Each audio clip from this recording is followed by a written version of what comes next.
Hi, I'm Christopher Warnock of Renaissance Astrology. Today I'm very pleased to present the launch of a new book, Celestial Gems and Sigils.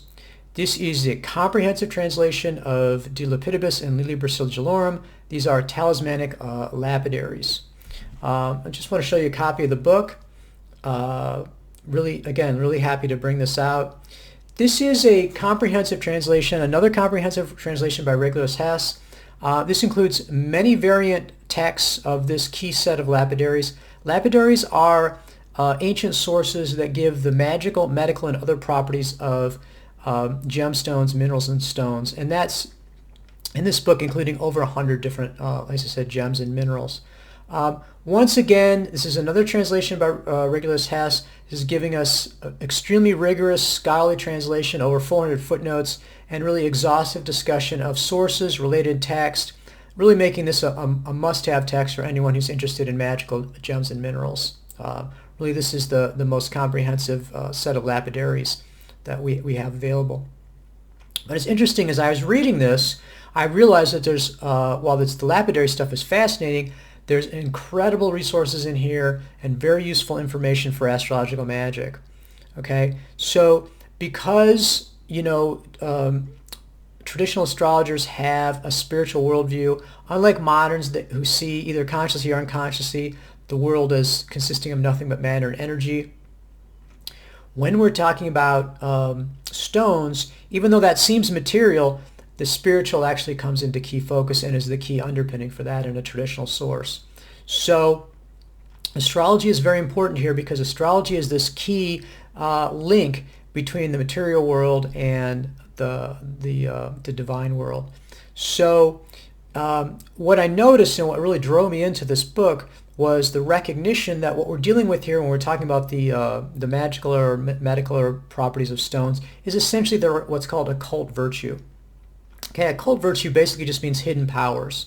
They're not easy to see. They don't come from the material elemental qualities of a material object. There's something that's coming in to this or permeating it, or it manifests that's coming from a hidden source that gives us these really amazing magical powers. And so, as I said, astrology is the key link in this chain, and is the key to the understanding of how occult virtue works. Everything then has their origin in the one, and then it manifests as Platonic ideas, the perfect manifestations of things, the archetypes in the divine mind, then appears as root reasons in the soul, the world, the anima mundi, and then as occult virtue in the celestials in a perfect form, and then manifesting in the material world in a less perfect form. So like I said, the stars, planets, etc., constellations are all right in there, all very important, and a key interface. This is one of the lessons of 3 books of occult philosophy. You've got 3 worlds: the material, celestial, and divine world, and all sorts of different interfaces that you can interact with them in. So if we use a celestial interface, in other words, if we're using astrological magic and astrology, we're able to tap into this incredible power of these occult virtues. And so, like I said, if you look at these books, we've got lots of information about the gemstones and minerals. They're also going into the astrology, and then also we have these fascinating sets of images associated with them. So that gives us another insight, which is to say, okay, it's the view again is not really beams and rays that's available, but the idea of the occult virtue as embodying form, as embodying ratios, as embodying images. And so once again, we have a really key interface for tapping into these magical powers if we have the images that are associated with these particular planets. Now we can sort of backwards associate these and say, well, if this particular stone is ruled by Jupiter and has this image associated with it, what that really means is that image is associated with Jupiter.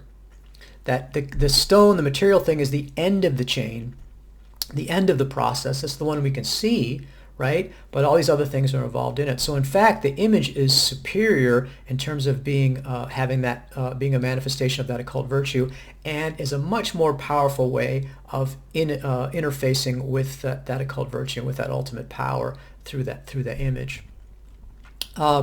So what I thought was really fascinating as I looked at this was realizing that the images in these lapidaries, which are very ancient, classical sources most likely for these, even though we're dealing with medieval manuscripts, those images are almost identical to images for talismans in Picatrix. So what I recognized was, and this is my view, I mean, this is, again, my hypothesis, is that the author of Picatrix, or the sources that Picatrix was looking for, at one point looked at these lapidaries, or the sources of lapidaries, and said, hey, look at this. We can see that these images are associated with these planets. They're just listing the planet. Let's go ahead and supercharge that image, supercharge a talisman by having a full chart election. And that's exactly what you can see in Picatrix. So I do think this is what happened. But again, I'm not working on a PhD thesis here. You know, I'm not, this is not an armchair approach for me. What I'm interested in is, can I go ahead and make powerful talismans using these sources? And the answer is definitely yes. So what it's allowing us to do is to make new talismans, to come up with new talisman recipes, yet stay firmly in the tradition by using these traditional images, using the traditional astrological attributions of all these different images, and then supercharging with a full chart election. So Celestial Gems and Sigils really opens up some really interesting doors in terms of understanding how it works, but also is giving us a new way to work with these astrological talismans. And this also includes Celestial Gems and Stones, my astrological grimoire, the 7 planets. So what I did was to look at these images, look at the astrological attributions of them, and say, okay, let's make talisman, very powerful talisman recipes based on that. And then I also got an artist to create images. So very exciting. Again, listed in my astrological commentary goes into all the detail about what I've just been explaining, gives examples, runs you through the citations. So if you want to see that in depth, you can see that, but also includes my grimoire, the 7 planets, with 7 beautiful planetary images that are all set to be used as talismans if you want to make those for yourself. So again, Celestial Gems and Sigils. You can get a copy of this on Amazon. It's $25 on Amazon for a paperback. You can also get the Kindle for $9.95, and we still have pre-launch copies available from the printer for $19.95. And you can see links to all those on the YouTube page. So very excited to bring this book out. Another great Regulus Test translation.